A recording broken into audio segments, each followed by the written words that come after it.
What's up, guys? Jaxel here. Next version of the tournament ranking system from 8-Way Run is going to be a pretty huge update. Just doing a short video preview on the things that I'm adding as well as how it changes things. First of all, we have our leagues right here. And there's now a new link. You know what? Let me zoom in a bit so it's a little bit bigger. Okay, there we go. There's now a new link for matches. Right, so let's click that. And what we have here is a list of matches in this league.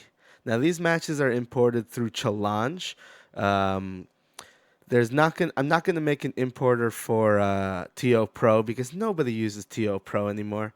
But whenever the Smash GG API gets released, I'll make sure to have an importer for that. So these are matches that have happened in this league through Challenge. You see we have 107 pages of matches. It's quite a bit.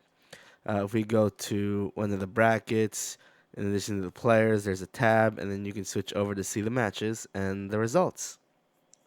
Now, the system was not originally designed for this, so there was a lot of work involved in this, and people are going to see this and they're going to be asking, oh, now that we have individual match results, can we do elo or true skill or some sort of individual head-to-head ranking system like that? And unfortunately, the answer is going to be no. When you have an open system like this where anyone can input events and results, open systems, I mean, elo and true skill are very sensitive to timing. It's not just who you beat, but when you beat them. So having an open system doesn't really work because events are not going to be inputted in the right order. Events are going to be inputted uh, when the TO gets around to submitting the event. And I can't honestly go around the world and get every TO on the planet to submit their events in a timely manner. So head-to-head rankings is not going to happen. The rankings are still going to be event-based, so the rankings really don't change from this. This is more for advanced stuff. Let's say I want to see JJJ versus, let's say, you know what? Sandman, that's an easy one. I'm going to see how many times okay, it's searching. The first time it searches may take a while. There we go. And we're going to see, hey, JJJ and Salmon have played each other 5 times, and JJJ has won 4 times out of the 5. So, you can see individual records of players between players. Now, you may be asking, what about old events? Does this only work with new events? Well, the way it'll work is when you submit a new event, after you submit the event through Challenge, there's let's see, right over here, there'll be a button for finalize event. That's basically saying, hey, we're going to finalize all the entries, and there it is. After you finalize the event, there'll be a new button to import matches. And that's for new events. For old events, it's a bit tougher. So I'm going to look at this old event we have. Summer Jam 6. This was in 2012. Now, this event was submitted to the database in the days before.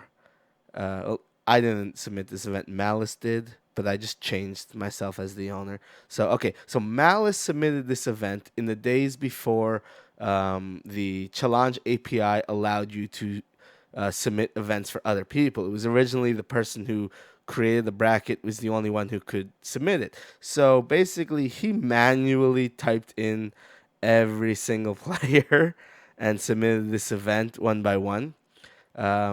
So there's no import button here because this is not a challenge event. If I go to edit as an administrator, I'm going to see this box down here where I can change the bracket owner. This is what I did. I changed it to myself. And then service information. As an administrator, I'll be able to change this data. Now, if I want to change this to a challenge event, I'll have to do that. So I'm going to put the service as challenge, the subdomain that the event is on, and then the name of the event. Now, not all events have subdomains, so if you want, you can leave that blank. But I know the subdomain is 8-Way Run, and the event title is SJ6SCV. Let's modify that. And now that it's a challenge event and the system knows, hey, there's been no matches imported, it's going to ask you to import players first before matches. With old events, you have to import player data.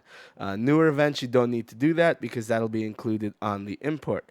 So I'm going to import players, and it's going to give me this nice menu of all the players and them linked. Now the links are the system will try to automatically link players based on spelling. So EMP at Balako Mamba is spelled exactly the same as the one in the Challenge database. All these are from Challenge. So it's just going to, link it up automatically. Now Malice and Malice Asterisk don't match, so it didn't match them. So we need to drag and drop and match those. And everything looks good here. And let's import. There we go. Okay, now all the players are linked properly back into the challenge database. Originally, like I said, the system wasn't designed for individual matches, so I was throwing out the challenge information once everything was done importing the results because I didn't think I would ever need it. So we have to do that process I just did to get it to relink back to challenge. All right, now this is the button that'll appear after you finalize and after everything's linked. Import matches, and this is a simple process. Import matches. Here we go, and there we go. Now we have all the matches in the event. Very easy, simple. It's paginated, so you can go to page 2, and yeah. So more statistics, yay.